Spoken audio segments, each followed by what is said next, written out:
Баршаңызға сәлем, менің каналыма қош келдіңіздер. Сіздермен Ақбота.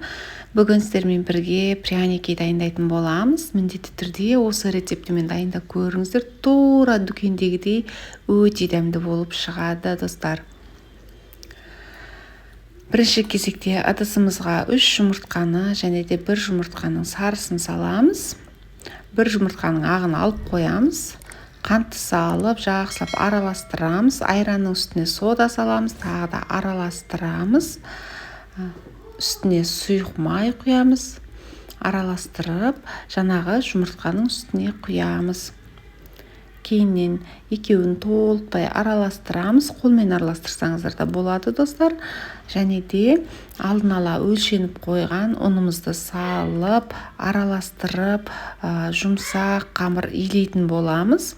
Қамыр қолға жабыспайтын, жұмсақ болады. Көріп тұрғандарыңыздай бетін жауып бір жарты сағатқа қалдырып қоямыз. Жылы жерде жарты сағаттан кейін байқайсыздар, шамалы көтеріледі, қатты көтерілмейді. Құрамында сода болғандықтан аз ғана көтеріледі. Теңде екіге бөліп оқтаудың көмегімен жаймалайтын боламыз. Қамырды қаншалықты жұқа жайсаңыз, сіздің пряникіңіз жұқа болады. Шамалы қалыңдау жайсаңыз, қалың, томпиған пряники шығатын болады. Менде көріп тұрғандарыңыздай шамамен 5-6 мм болдырып жайдым.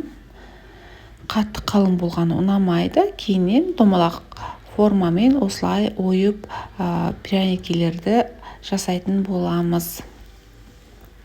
Алдын ала қыздырылып қойған духовкада 25 минут пісіреміз.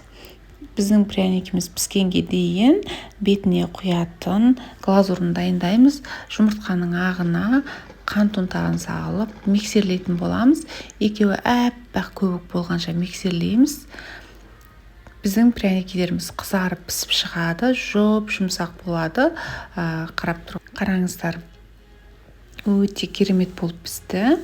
Осы пряникімізді жылы тұрған күйінде үстіне дайындаған глазурды құямыз және де жақсылап араластырамыз. Лопатканың көмегімен араластырсаңыз болады, немесе қолыңызға перчатки киіп қолмен араластырсаңыздар да болады, достар.